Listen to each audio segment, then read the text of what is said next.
Assalamualaikum warahmatullahi wabarakatuh. Salam cinta, Balai Dikat Keagamaan Palembang.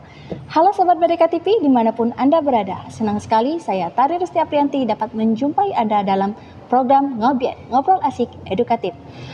Ngobrol kali ini kita akan membahas tentang inovasi madrasah. Inovasi itu tidak hanya diperlukan dalam dunia pekerjaan, tetapi dibutuhkan juga dalam segala aspek kehidupan.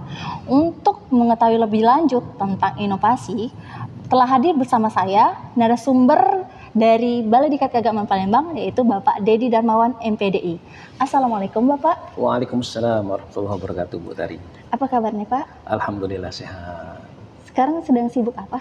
Ya, kita sedang sibuk mengejar target PDWK lah. Kalau bisa dituntaskan sampai bulan Juni itu nggak ada lagi.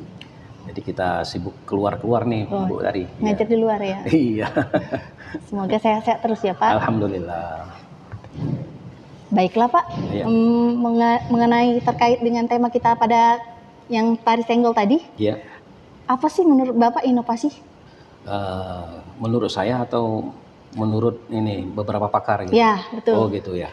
Baik, kalau menurut beberapa pakar, inovasi itu berasal dari bahasa Latin, yaitu innovation, yang mengandung makna pembaharuan atau perubahan.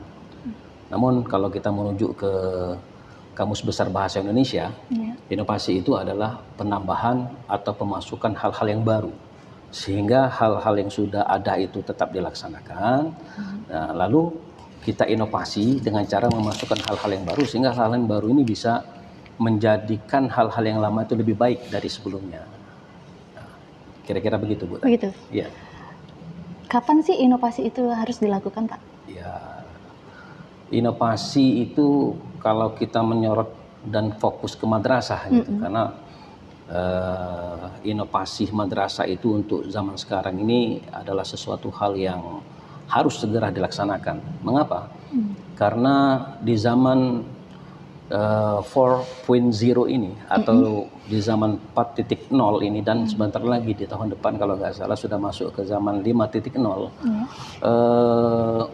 lembaga-lembaga pendidikan yang ada di Indonesia terutama, baik itu sekolah umum maupun sekolah agama, itu selalu berlomba-lomba untuk meningkatkan segala macam aspek yang ada di dalam lembaga itu, segala macam stakeholder yang ada di dalam itu, sehingga mereka berlomba-lomba untuk apa? Untuk menjadikan lembaga mereka itu lebih baik dari sebelumnya.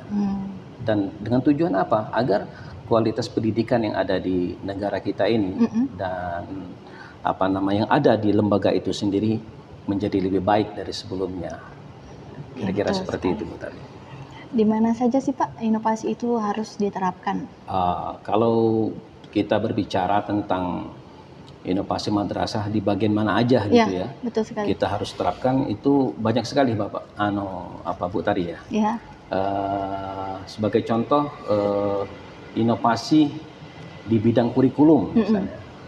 Ada juga inovasi di bidang sarana dan prasarana, di bidang kegiatan kesiswaan, di bidang tenaga guru, di bidang lingkungan dan budaya sekolah, di bidang hubungan masyarakat, ya. Terus di inovasi di bidang kecerdasan siswa, multiple intelligency.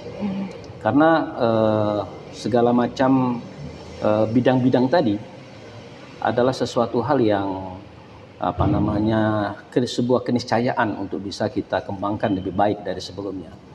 Sebagai contoh misalnya dari bidang sarana dan prasarana.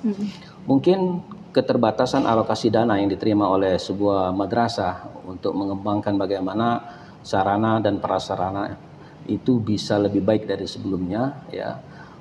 Misalnya dengan penyiapan ruang kelas tempat anak-anak belajar. Misalnya di kelas itu hanya tersedia kursi, meja, papan tulis, spidol. Ya. Nah, sekolah punya inisiatif bagaimana suasana di dalam kelas itu menjadi nyaman bagi siswa maupun guru yang mengajar di dalamnya. Betul. Mulai kepala madrasahnya ataupun Kasubag TU-nya melakukan sebuah inovasi atau terobosan. Misalnya begini, dengan menyiapkan atau menambah sarana dan prasarana yang baru. Misalnya kalau lantainya tadi belum ada karpet, ditambah karpet gitu. Kalau misalnya ruangannya terlalu panas, boleh Tambah dipasang AC. AC gitu. Atau kalau ada biaya yang bisa digunakan untuk membeli alat-alat elektronik, misalnya apa? Sekarang ini kan udah zaman madrasah digital. Ya. Madrasah digital itu biasanya madrasah itu sudah mengurangi penggunaan kertas, baik dalam proses pembelajaran maupun proses pengambilan nilai. Ya. Ya, misalnya saja di madrasah itu di setiap kelasnya ada LCD dan proyektor, sehingga guru yang mengajar itu tidak perlu lagi meminta siswa untuk membaca buku yang ada di meja mereka, cukup melihat ke depan aja gitu kan. Betul. Misalnya ada contoh guru geografi misalnya. Guru geografi cukup membuka aplikasi yang namanya Google Map untuk mengenal peta Indonesia misalnya. Di mana letak-letak tempat-tempat yang bersejarah gitu. Di mana sekarang kita ini berada gitu, bisa dilihat melalui aplikasi Google Map. Atau begini, saking berkembangnya zaman, kalau kita lihat ada beberapa sekolah ya, terutama sekolah umum di Indonesia terutama, sudah menggunakan yang namanya buku paket gitu, enggak lagi dalam bentuk kertas gitu, tetapi sudah tersimpan di dalam sebuah yang namanya tab gitu ya. Di dalam tab itu ada segala macam buku pelajaran di sana. Dan ketika siswa melakukan melaksanakan tugas, mengerjakan tugas-tugas yang diperintahkan oleh guru, siswa tidak perlu lagi menulis di kertas. Cukup menulis jawaban mereka melalui tab tadi gitu.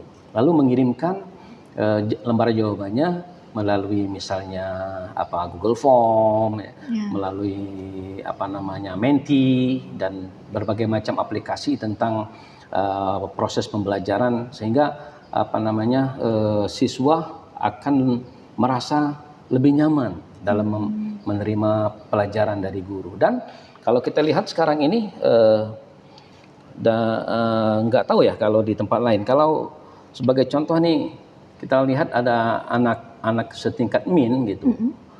Dalam satu hari mereka belajar, ya, boleh dihitung dalam tasnya itu lebih dari 10 buku yang harus mereka bawa. Sehingga beban yang harus mereka pikul untuk ke sekolah itu ya cukup berat gitu. Sehingga membuat agak kerepotan lah gitu bagi siswa maupun bagi orang tua. Tapi kalau hal itu bisa dialihkan kepada hal yang bersifat digital, misalnya penggunaan tab atau penggunaan laptop untuk sekolah-sekolah internasional itu rasa akan lebih efisien. Contoh lain misalnya kegiatan kesiswaan, inovasi di bidang kegiatan kesiswaan. Kalau kita merujuk ke beberapa madrasah yang sudah sangat hebat, sudah sangat bermartabat kalau kita katakan ya. Sebagai contoh misalnya MTSN 1 Kota Malang gitu, yang mana madrasah sanawiyah ini boleh dikatakan sebagai madrasah rujukan, kiblatnya seluruh madrasah MTS yang ada di Indonesia. Kenapa? Karena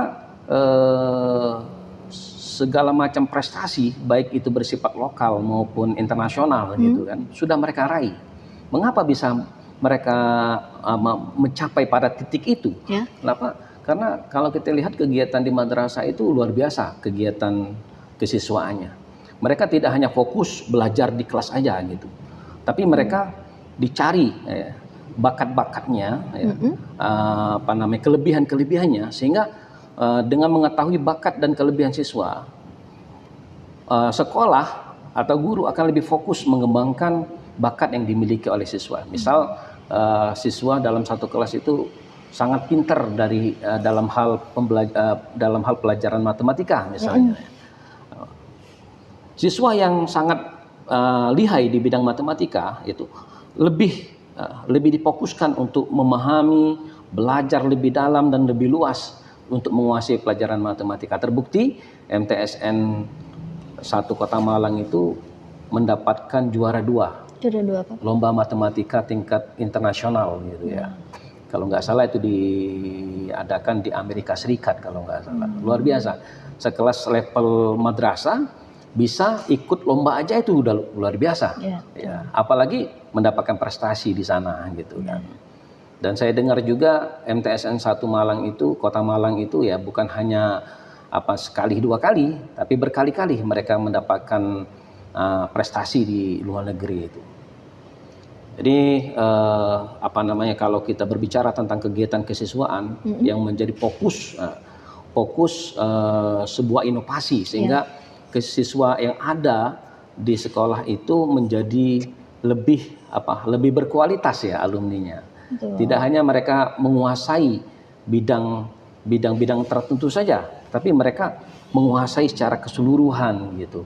Dan menguasainya tidak setengah-setengah gitu. Mereka sangat-sangat bisa diandalkan di bidang itu. Kira-kira begitu, Bu Tari.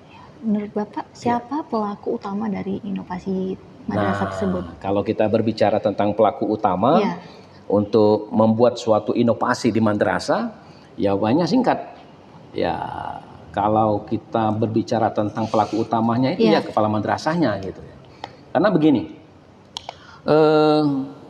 ada sebuah pepatah yang tidak bahasanya itu saya lupa itu. Ya, yang tidak asing lah kalau kawan-kawan yang ada di madrasah. Berkualitas dengan tidak berkualitasnya sebuah madrasah, hampir 99% itu ditentukan oleh siapa yang memimpin madrasah itu. Betul. Iya. 1%-nya itu ya yang lain-lainnya gitu kan. Ya, artinya apa? Pelaku utama untuk melakukan terobosan inovasi di semua madrasah itu adalah kefiguran ya, kelihayan, kepiawaian seorang kepala madrasahnya gitu. Pemimpin. Apabila seorang pemimpin itu mampu melakukan sebuah inovasi, terobosan-terobosan yang tidak bahasanya itu tidak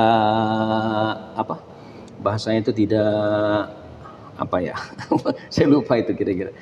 Ya, tidak lumrah maka asal itu baik ya, maka madrasah itu akan memiliki terobosan-terobosan tambahan-tambahan pemikiran dan kegiatan yang sifatnya sangat instruksif bagi madrasah itu. Kira-kira jadi pelaku utama di sini kalau seorang kepala madrasah itu dia selalu harus mengembangkan tugasnya ya sebagai manajerial ya, sebagai manajer maksud saya ya, sebagai seorang inovator, sebagai seorang pendidik juga, karena seorang kepala madrasah itu adalah seorang guru yang mendapatkan tugas tambahan gitu, tugas tambahan untuk memimpin dewan guru, siswa dan seluruh stakeholder yang ada di tempatnya bertugas.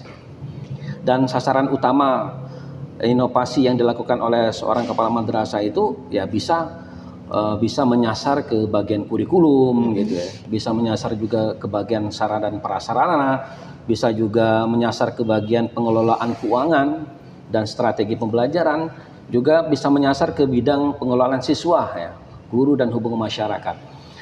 Terutama berbicara tentang misalnya inovasi di bidang pengelolaan keuangan.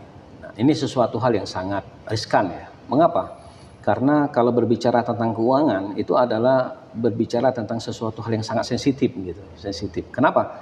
Karena ya mengapa saya katakan sensitif? Karena 1 rupiah pun selisih dengan apa yang kita laporkan gitu, itu akan dipertanggungjawabkan. Dipertanggungjawabkannya ya tidak hanya di dunia saja, di akhirat pun. Tidak hanya di akhirat saja maksud saya, di dunia pun akan diperiksa gitu. Ya mungkin di madrasah itu akan kedatangan inspektorat gitu ya. Ada kedatangan BPK, bahkan ada pihak-pihak terkait yang lebih kompeten untuk memeriksa keuangan di madrasah itu. Dan kalau kita berbicara tentang pengelolaan keuangan, ya seandainya nih, kalau menurut saya, kalau saya boleh punya pendapat secara bebas ya, jika pengelolaan keuangan di sebuah madrasah itu dikelola dengan sangat profesional, dikeluarkan keuangan yang tersebut sesuai dengan peruntukannya gitu, maka saya yakin madrasah itu akan jauh lebih cepat berkembang. Mengapa?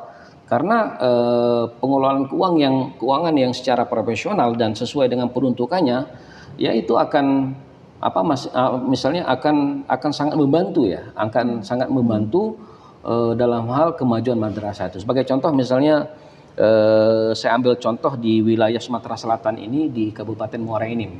Di Kabupaten Muara Enim itu alhamdulillah wa syukurillah pemerintah daerahnya mengalokasikan dana untuk membantu sekolah-sekolah setingkat sekolah dasar gitu. Jadi setingkat sekolah dasar itu ya setingkat SD dan madrasah ibtidaiyah. Ya, alhamdulillah wa syukurillah pemerintah dalam hal memberikan bantuan kepada madrasah ini dalam bentuk misalnya bantuan untuk pengadaan seragam siswa, pengadaan seragam siswa.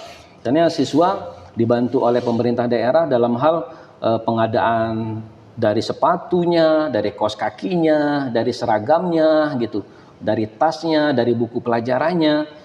Apabila bantuan yang diberikan kepada madrasah ini dipergunakan gitu, dipergunakan dengan sebaik-baiknya dan diperuntukkan pada peruntukan yang sebenar-benarnya, maka bantuan yang bersifat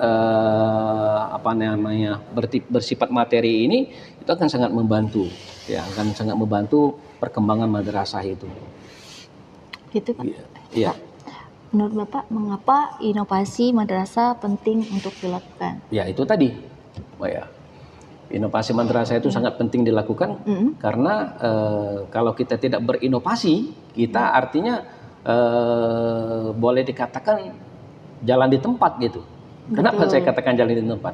Sesuatu hal yang bersifat rutin, ya, sesuatu hal yang sudah dikatakan sudah berada di zona nyaman, untuk melompat ke prestasi yang lebih dari sesuatu hal yang biasanya itu diperlukan inovasi. Gitu. Inovasi itu ya adalah sesuatu hal yang lumrah, ya, sesuatu hal yang suatu keniscayaan gitu. Ya tergantung leadernya tadi. Leadernya tadi, pemimpinnya tadi atau kepala madrasah yang tadi ingin melakukan inovasi di bidang apa sih? Kurangnya apa sih madrasah ini? Hambatannya apa sih? Solusinya seperti apa sih? Lalu apabila itu sudah dilalui dan madrasah dan kepala madrasah didukung oleh seluruh stakeholder yang ada di sana, maka saya yakin madrasah itu tidak lagi berada di level sekolah-sekolah umum gitu kan yang kita kenal selama ini. Menurut Bapak, kriteria madrasah unggul yang seperti apa sih Pak? Kalau kita berbicara tentang kriteria madrasah yang unggul itu bisa kita lihat pertama misalnya prestasi akademik dan non akademik madrasah itu di atas rata-rata sekolah yang ada di daerahnya. Kalau kita berbicara tentang prestasi akademik dan non akademik yang di atas rata-rata itu, ya itu menunjukkan bahwasanya madrasah itu memiliki keunggulan dari madrasah yang lain, dari sekolah-sekolah yang lain gitu kan. Sebagai contoh, misalnya nilai akreditasi, misalnya akreditasi sebuah sekolah. Saya kebetulan di tahun 2012 kurang lebih saya sebagai salah seorang guru di sebuah madrasah, tepatnya di MTSN 2 Model Palembang, menjadi saksi pada saat itu MTSN Negeri 2 Model Palembang yang beralamatkan di daerah Pak Joh gitu, mendapatkan nilai akreditasi tertinggi se-Sumatera Selatan. Kenapa bisa gitu? Mengalahkan sekolah-sekolah yang ada di Kota Palembang. Mengapa? Karena pada saat itu ya kita ketika penilaian akreditasi dan dalam kehidupan sehari-hari juga kita memang betul-betul melakukan terobosan dari segala macam aspek. Seperti apa? Misalnya peningkatan sarana dan prasarana. Sarana dan prasarana siswa itu ya kita pada saat itu kalau dulunya MTSN Negeri 2 model Palembang itu rata-rata gedungnya baru 1 lantai gitu kan. Karena sering siswa dan siswinya mendapatkan juara dalam setiap lomba gitu kan. Akhirnya pemerintah memberikan bantuan gitu, penambahan sarana dan prasarana. Yang tadinya ruang belajarnya hanya 1 lantai, lalu meningkat menjadi 2 lantai gitu. Yang tadinya fasilitas misalnya belum ada musola, dibuatkan musola di sana. Yang tadinya UKS-nya itu hanya kecil gitu, tidak sesuai dengan standar penilaian UKS, lalu dibuat ruangan UKS khusus gitu dan dipisahkan UKS untuk laki-laki dan UKS untuk perempuan. Dan peningkatan sarana dan prasarana yang lainnya juga gitu. Ya. Itu kalau kita lihat mengapa madrasah MTSN 2 pada saat itu sangat memiliki nilai rating tertinggi untuk nilai akreditasi gitu. Dari sarana prasarana. Iya, dari sarana dan prasarana gitu. Selain itu juga dalam hal melakukan seleksi penerimaan siswa yang mau bersekolah di sana. Kalau dahulu yang namanya madrasah ini dikenal dengan tempat penerimaan siswa-siswa yang tidak lulus di sekolah-sekolah negeri yang lain, gitu, sekolah-sekolah unggulan. Ya. Jadi anak-anak yang tidak lulus di sekolah-sekolah yang dianggap unggul, ya, mereka larinya ke madrasah. Akhirnya apa? Kepala madrasahnya pada saat itu Bapak Haji Ki Agus Faisal, SAG MPDI, punya pemikiran dan punya inovasi yang sangat brilian. Dia berbicara kepada kami, kalau bisa dalam penerimaan dan seleksi siswa ini kita tidak mengambil sisa gitu ya, dari siswa-siswa yang tidak lulus di sekolah-sekolah unggulan. Bagaimana caranya? Kita adakan seleksi lebih awal gitu. Betul. Jadi seleksi lebih awal.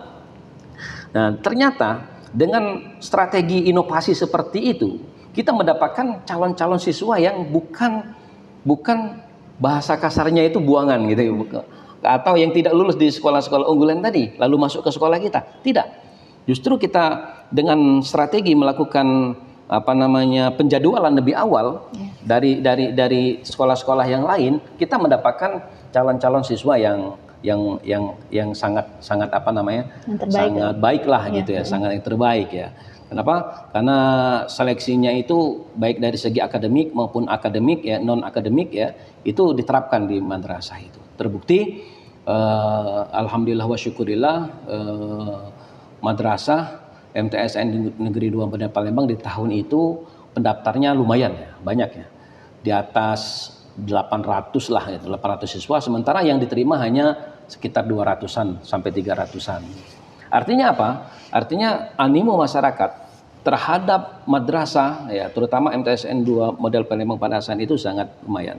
Saya teringat sejarah bagaimana di awal tahun 2000-an ya, 2006, kebetulan saya bergabung di MTSN 2 Model Palembang itu di tahun 2006. Susahnya mencari siswa gitu. Ya, berkeliling guru-guru diminta untuk promosi ke SD-SD gitu. Ayo masuk sekolah kami, nanti begini begitu. Tapi alhamdulillah syukurillah di tahun 2012 ke atas, kita tidak lagi melakukan promosi gitu ke sekolah-sekolah untuk mencari siswa. Justru karena sekolahnya sudah cukup baik, sudah cukup bagus, fasilitas sudah cukup lengkap ya. Akhirnya apa? Akhirnya guru tidak perlu lagi gerilya gitu mencari siswa. Animo masyarakat begitu banyak, dan yang menjadi inovasi kepala madrasah pada saat itu yang menjadi program yang sangat diandalkan di sana adalah pelaksanaan sholat duha. Pelaksanaan sholat duha setiap pagi Jumat gitu ya pada saat itu. Jadi ya mungkin kalau kita berbicara tentang mengajak siswi sholat duha itu ya sesuatu hal yang biasalah gitu ya. Tapi efeknya ketika anak-anak diajak sholat duha bersama gitu ya di lapangan betulan pada saat itu lapangannya sangat representatif, itu lapangan futsal ya. Di situ kita melakukan gerakan sholat duha bersama-sama, lalu berdoa, saya yakin aja nih, isi dari permintaan dalam sholat duha itulah yang Allah kabulkan. Ya. Allah kabulkan dan Allah angkat derajat madrasah itu, sehingga kualitas dari segala macam aspek di sana itu sangat cukup untuk dibanggakan. Selain itu juga prestasi-prestasi siswa yang ada di sana itu ya luar biasa. Hampir setiap upacara hari Senin pagi itu selalu siswa itu menyerahkan piala gitu, menyerahkan piala ke sekolah. Lomba apa? Segala macam lomba, terutama pramuka pada saat itu. Ya pramuka, ya hadroh gitu ya.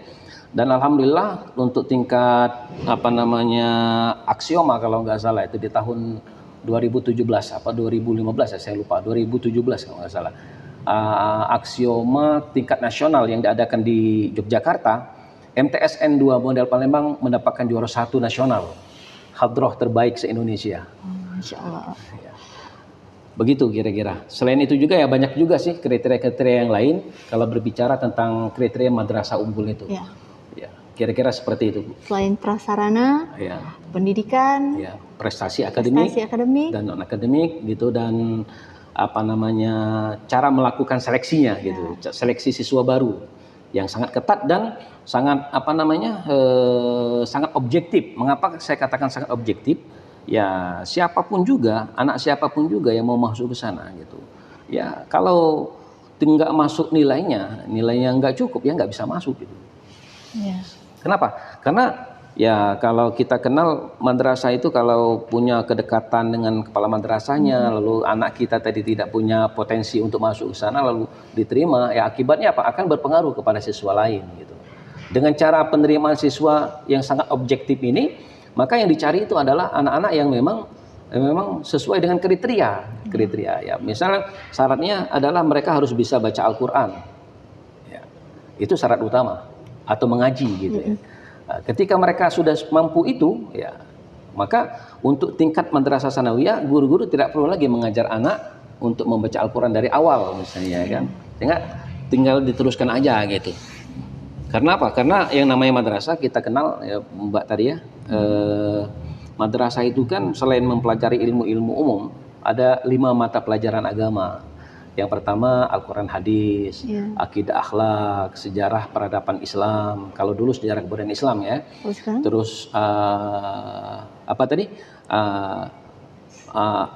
Al-Quran hadis, akidah akhlak, fikih ya, sejarah peradaban Islam itu masuk dalam rumpun PAI. Ya, pelajaran agama Islam, dan ditambah 1 bahasa Arab. Nah, bahasa Arab ini adalah ciri khas madrasah, yang mana bahasa Arab untuk level madrasah sudah diajarkan dari tingkat madrasah ibtidaiyah, madrasah sanawiyah, dan madrasah aliyah. Dan bahasa Arab menjadi bahasa andalan gitu, yang bagi anak-anak yang mau belajar di madrasah. Jadi bagaimana mereka mau bisa dengan cepat menerima materi pelajaran bahasa Arab, sementara anak yang masuk itu nggak bisa baca Arab gitu kan? Ya. Sulit kan, repot kan? Ya. Sulit kan? Ya, bagaimana mau belajar, bagaimana mau muhadasahnya, bagaimana mau kiroahnya, bagaimana mau kitabahnya, bagaimana mau belajar tentang tata bahasanya gitu. Kalau membaca aja nggak bisa gitu kan? Jadi kriteria seleksi yang cukup ketat ini adalah salah satu strategi gitu ya. Strategi bagaimana kita bisa menerima siswa baru itu adalah siswa-siswa yang memang betul-betul bisa mengikuti materi pelajaran untuk level tingkat madrasah sanawiyah. Bahkan kalau kita berbicara di level internasional sebagai rujukan, nanti mungkin kita bisa lihat profilnya gitu untuk madrasah yang terhebat ya, boleh saya katakan di Indonesia sekarang ini, yaitu Madrasah Sanawiyah Negeri 1 Kota Malang. Kalau kita berbicara tentang Madrasah Sanawiyah Negeri 1 Kota Malang, itu hampir seluruh ya kriteria madrasah unggul itu ada di sana gitu. Lengkap semua ya. Dari sarana dan prasarananya, dari kompetensi pendidik ya dan tenaga kependidikannya gitu. Dari segi prestasinya, yang mana prestasinya sudah go internasional. Tidak hanya mereka berprestasi dari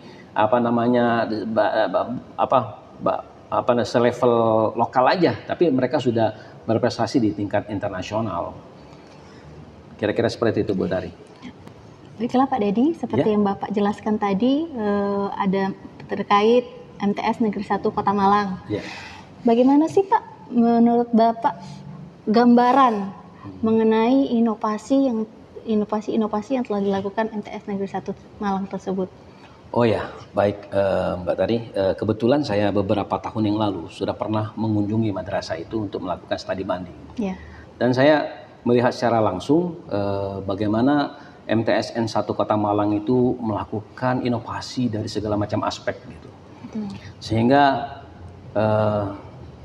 timbul suatu pemikiran ya, MTSN 1 Kota Malang ini adalah MTSN yang menjadi rujukan, bukan hanya rujukan secara lokal gitu, bahkan menjadi rujukan secara nasional gitu.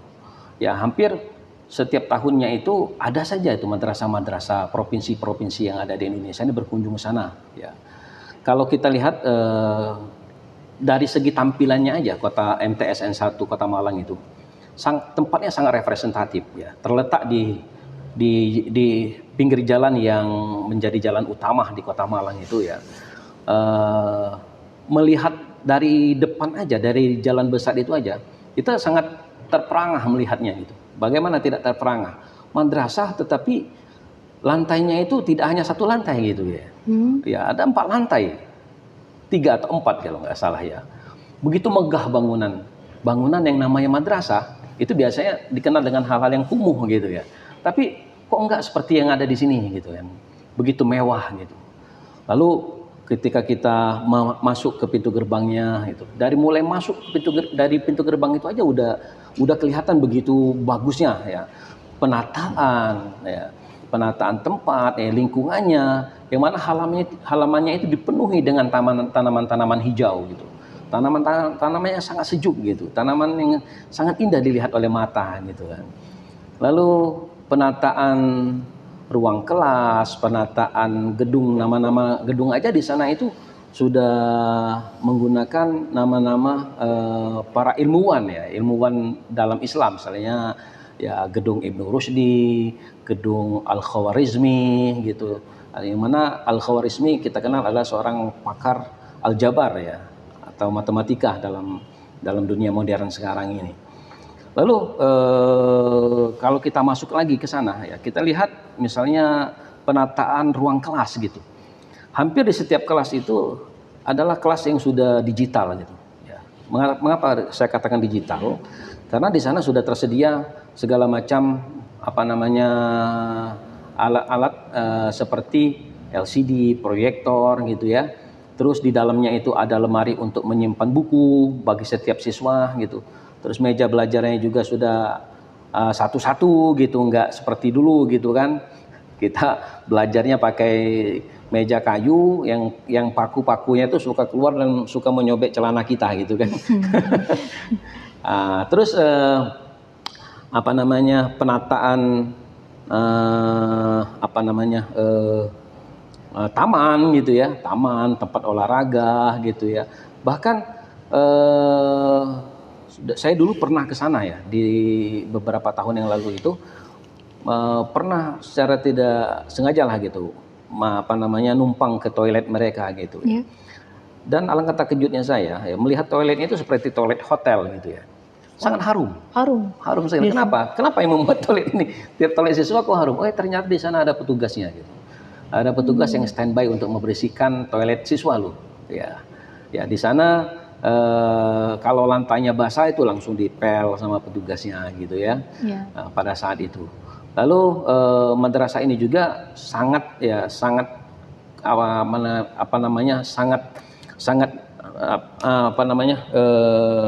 memfokuskan juga ya kegiatan siswa dalam hal ekskulnya. Gitu. Ekskulnya di sana ya banyak sekali, seperti ada ekskul basket, ekskul pramuka, ya, ekskul seni rupa, ekskul pidato ya, pidato bahasa Inggris atau bahasa Arab gitu ya. Dan yang mana ekskul mereka ini tidak hanya sebatas ekskul saja, tetapi mereka juga ikut lomba ya, diikut lombakan di tingkat nasional maupun internasional. Terbukti beberapa piala dan piagam mereka dapatkan dalam lomba tingkat nasional maupun internasional yang dipajang di teras-teras yang ada di madrasah itu.